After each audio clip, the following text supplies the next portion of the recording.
Marwar bulletin देखने वाले सभी दर्शकों को चंद्रमोहन कल्ला का नमस्कार। राम राम ने खम्मा गणिसा। राजस्थान में मुख्यमंत्री अशोक गहलोत प्रधानमंत्री नरेंद्र मोदी व अमित शाह के फैसले को पलटने की रणनीति पर जोरदार ढंग से काम करने में जुट गए हैं।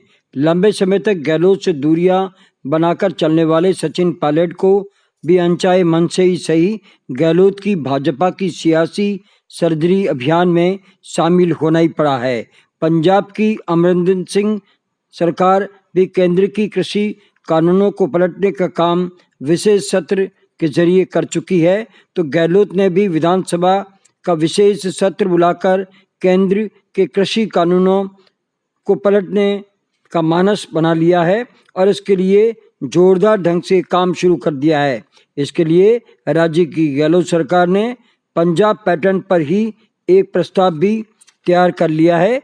कृषि विधेयक के खिलाफ प्रदेश कांग्रेस के वर्तमान अध्यक्ष गोविंद सिंह डोटासरा व पूर्व अध्यक्ष सचिन पायलट ने केंद्र की मोदी सरकार पर जोरदार हमला बोला है।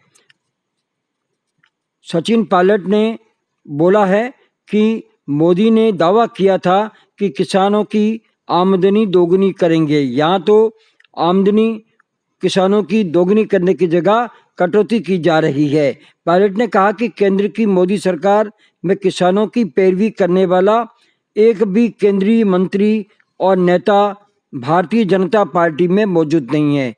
वहीं गोविंद सिंह डोटासरा ने कहा है कि कांग्रेस की राजस्थान सरकार राजस्थान में कृषि कानून खारिज करके रहेगी, लेकिन प्रश्न ये उठता है कि न्यूनतम समर्थन मूल्य का विषय केंद्र का है, तो किस तरह एमएसपी को रोककर राजस्थान सरकार ऐसे कृषि कानून को पलटेगी। एमएसपी केंद्र सरकार का ही विषय है और वह ही तय करती है। राष्ट्रीय कांग्रेस अध्यक्ष सोनिया गांधी की अपील किस तरह से राज्यों की कांग्रेस सरकार पलटती है। राजस्थान में विधानसभा सत्र के बाद भी विधि सम्मत तरीके से किस तरह से इस विधेयक को रोकना गहलोत सरकार के बस की बात है या नहीं है, इंतजार इसी का है। लेकिन कांग्रेस की गहलोत सरकार के लिए ये शगुन की बात है कि सचिन पायलट इस मुद्दे पर कम से कम गहलोत के साथ में खड़े नजर आ रहे हैं।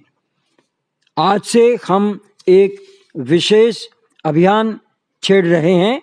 जोधपुर नगर निगम चुनाव की चौसर हमें कुछ नेताओं ने अपने फोटोग्राफ्स और अपने वार्ड को लेकर के जानकारी भेजी है।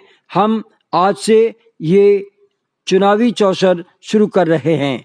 वार्ड संख्या 13 की कांग्रेस प्रत्याशी रागिनी शर्मा ने विकास के नाम पर अशोक गहलोत के हाथ मजबूत करने के लिए वोट मांगे हैं। ये वार्ड ब्लॉक अध्यक्ष प्रीतम शर्मा के अधीन है, जो कि रामनगर, कृष्णनगर, हरिनगर, सूरजनगर, हरिओम नगर, विनायक विहार, पीएफ ऑफिस के पिछवाड़े तक फैला हुआ है। वार्ड में विकास करवाने का दावा प्रत्याशी करती जा रही है। इसी तरह उत्तर नगर निगम में वार्ड संख्या 38 में भारतीय जनता पार्टी प्रत्याशी राजेश सिंह कछवा खड़े हैं, तो वार्ड संख्या 37 में कांग्रेस की नजमा भाग्य आजमा रही है। वे शहर कांग्रेस पदाधिकारी लियाकत अली रंगरेज की बीवी है। जोधपुर नगर निगम चुनावों की चौसर में आप अपने वार्ड के प्रत्याशी की जानकारी व उनकी आवाज़ में वीडियो और प्रचार की वीडियो भी हमें शेयर कर सकते हैं और हम मारवाड़ बुलेटिन में इसे दिखाकर हमारे दर्शकों को आपसे रूबरू कराएंगे। हमें 9694088523 पर व्हाट्सएप पर ये भेज सकते हैं। कोरोना संक्रमण के 143 नए रोगी सामने आए हैं। वहीं लोक भजन गायक छवरलाल गहलोत की कोरोना से मौत हो गई है।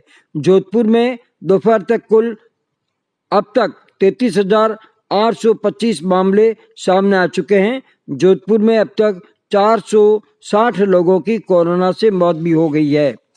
थार के रेगिस्तान में पोखरण देश की सबसे बड़ी फील्ड फायरिंग रेंज में गुरुवार सुबह एंटी टैंक मिसाइल नाग के धमाकों से गूंज उठा। अपने अंतिम परीक्षण में ये मिसाइल एकदम खरी उतरी है। इसके साथ ही कुछ वर्ष से जारी परीक्षण का दौर भी पूरा हो गया है। अब दूसरा निर्माण शुरू किया जाएगा ताकि शीघ्र ही इसे सेना में सौंप दिया जा सके।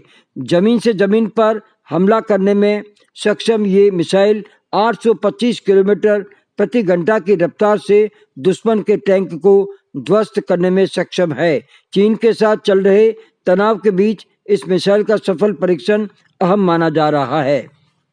जोधपुर में जाए जन्मे जाने माने फिल्म अभिनेता, पत्रकार, कई मराठी, राजस्थानी व हिंदी फिल्मों में काम करने वाले बीके व्यास सागर का आज निधन हो गया। शुरुआती दिनों में वे तीसरा प्रहर में बतौर रिपोर्टर अपना कार्य शुरू करने के बाद वे कई फिल्मों में भी काम करने लगे थे। व्यास ने कई फिल्मों की स्क्रिप्ट भी लिखी थी। हाल ही में कोरोना को लेकर एक फिल्म भी उन्होंने बनाई थी। वे मेडता सिटी के शिक्षा विभाग में कार्यरत थे, लेकिन रहवासी जोधपुर के थे। सागर ने मीराबाई पर हाल ही में राजस्थानी फिल्म में बतौर कलाकार काम भी किया और फिल्म का निर्माण भी किया था। उनके निधन से कला जगत में शोक की लहर दौड़ गई है। इसके साथ ही हमारा आज का ये समाचार बुलेटिन यहीं समाप्त होता है। अगले समाचार बुलेटिन के साथ फिर हाजिर होंगे, तब तक के लिए हमें आगे दीजिए। जय हिंद।